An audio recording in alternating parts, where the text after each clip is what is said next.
আমার আজকের রেসিপি হলো পাবদা মাছের ভাপা, যেটা খেতে কিন্তু অসাধারণ লাগে। মাত্র 10 মিনিটে ঘরে থাকা সামান্য কিছু উপকরণ দিয়েই এই পাবদা মাছের ভাপাটি আজকে আমি তোমাদের সঙ্গে শেয়ার করব, যেটা খেতে হবে দুর্দান্ত। খুব সহজভাবে আজকের এই ভাপার রেসিপিটি আমি তোমাদের সঙ্গে শেয়ার করব। চলো শুরু করি। তার আগে হ্যালো এভরিওয়ান, কেমন আছো তোমরা সবাই? আশা করছি সবাই ভালো আছো, সুস্থ আছো। চলে আসলাম একটি নতুন সহজ রেসিপি নিয়ে তোমাদের কাছে। তো চলো পাবদা মাছের এই ভাপা রেসিপিটি শুরু করি। প্রথমে এখানে আমি পাবদা মাছ কিন্তু খুব ভালোভাবে কেটে বেছে ধুয়ে নিয়েছি। আর নিয়েছি কিছুটা কাজু বাদাম, কাঁচা লঙ্কা আর সামান্য পেঁয়াজ। তোমরা কিন্তু কাজু বাদামের পরিবর্তে কিন্তু সর্ষেও নিয়ে নিতে পারো। তারপর নিয়ে নিচ্ছি হচ্ছে নুন আর হলুদ। এই নুন আর হলুদটা পরিমাণ মতো মাছের মধ্যে দিয়ে মাছটাকে খুব ভালোভাবে মেখে নেব। মাছটাকে কিন্তু নুন হলুদ মাখিয়ে কিছুক্ষণের জন্য রেখে দিতে হবে। ওই আধ ঘন্টার জন্য এইভাবে ঢেকে রেখে দিতে হবে মাছটাকে। দেখো আমি মেখে নিয়েছি মাছটাকে, কিন্তু এইভাবে আমি আধ ঘন্টার জন্য রেখে দিয়েছিলাম। আধ ঘন্টা পর আমি এবারেই কাজু বাদামটাকে পেস্ট করে নেব। কাজু বাদাম, কাঁচা লঙ্কা আর সামান্য পেঁয়াজ নিয়েছি, এগুলোকে পেস্ট করে নেব। তোমরা চাইলে কিন্তু কাজু বাদামের পরিবর্তে সর্ষেও নিতে পারো। দেখো পেস্ট করে নিয়েছি। এবার এই পেস্টটাকে মাছের উপরে দিয়ে দেব। মাছের উপরে দিয়ে মাছটাকে খুব ভালোভাবে ম্যারিনেট করে নিতে হবে। ওই ম্যারিনেট করে নিয়ে 10 মিনিটের মতো রেখে দিতে হবে। আর তারপর এখানে আমি দেখো পেস্টটা দেওয়ার পর দিয়ে দিচ্ছি পরিমাণ মতো নুন, হলুদ আর কাশ্মীরি লঙ্কার গুঁড়ো। এখানে আমি কালারের জন্য কাশ্মীরি লঙ্কার গুঁড়োটা দিলাম। তোমরা যদি ঝাল বেশি পছন্দ করো খেতে, তাহলে কিন্তু ঝাল লঙ্কার গুঁড়োটাও দিয়ে দিতে পারো। তো এবার খুব ভালোভাবে ম্যারিনেট করে নেব। খুব ভালোভাবে ম্যারিনেট করে নিয়ে মাছটাকে কিন্তু কিছুক্ষণ রেখে দিতে হবে। ওই 10 থেকে 15 মিনিটের মতো রেখে দিলেই হয়ে যাবে। আর ম্যারিনেট করে এর ওপরে আমি ছড়িয়ে দেব সামান্য সর্ষের তেল। দেখো সর্ষের তেল কিন্তু আমি এবার দিয়ে দিচ্ছি।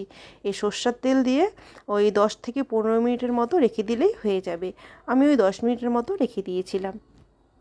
10 মিনিট পর আমি গ্যাসে প্যান বসিয়ে দিয়েছি। প্যানটাকে কিন্তু খুব ভালোভাবে গরম করে নিয়ে তারপর তেল দিয়েছি।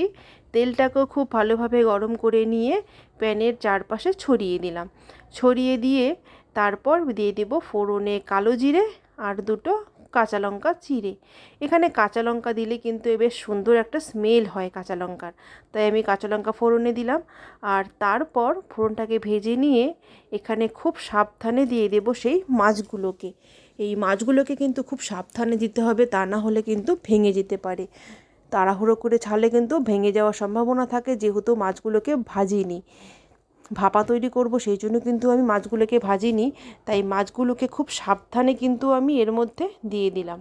দেখো দিয়ে একটু মাছটাকে এইভাবে মানে নাড়াচাড়া করে নিতে হবে খুব সাবধানে।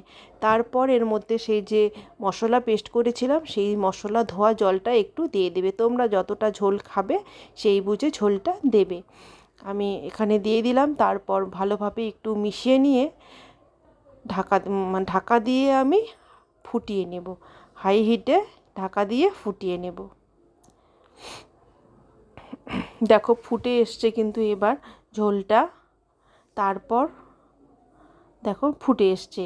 এবার আমি গ্যাসের ফ্লেম লো করে দিয়ে ঢাকা দিয়ে 10 মিনিট কুক করব। 10 মিনিট কুক করলেই কিন্তু খুব সুন্দরভাবে মাছগুলো কুক হয়ে যাবে। মাছগুলো যেহেতু ভাজা করিনি, একটু সেদ্ধ করবারও ব্যাপার আছে, তাই ঢাকা দিয়ে লো হিটে 10 মিনিট সেদ্ধ করে নিতে হবে। 10 মিনিটেই কিন্তু মাছগুলো খুব সুন্দরভাবে সেদ্ধ হয়ে যাবে। আমি আবারও বলছি, তোমরা যদি ঝোলটা বেশি পছন্দ করো তাহলে ঝোলের পরিমাণটা বেশি দেবে, আর কম পছন্দ করলে কমও দিতে পারো। এটা কিন্তু হয়ে গেছে। আমি গ্যাসের ফ্লেম একদম লো করে দিয়ে এর মধ্যে উপর দিয়ে ছড়িয়ে দেব হচ্ছে সর্ষের তেল। সর্ষের তেল ছড়িয়ে দিব আর দিয়ে দেব হচ্ছে কাঁচা লঙ্কা চেরা। এই ভাপা তৈরি করলে কিন্তু সর্ষের তেল, কাঁচা লঙ্কা ওপর দিয়ে অবশ্যই ছড়িয়ে দিবে, তাহলে দেখবে এর স্বাদ দ্বিগুণ বেড়ে যায়। এবার আমি গ্যাসের ফ্লেম অফ করে দিয়ে ঢাকা দিয়ে এই 2 থেকে 3 মিনিট রেখে দেব। 2-3 মিনিট পর কিন্তু আমি দেখাচ্ছি। এবার একটা প্লেটের মধ্যে এগুলোকে আমি সার্ভ করে তারপর তোমাদের দেখাচ্ছি। দেখো দেখতে কতটা লোভনীয় হয়েছে, খেতে কিন্তু দুর্দান্ত হয়েছিল।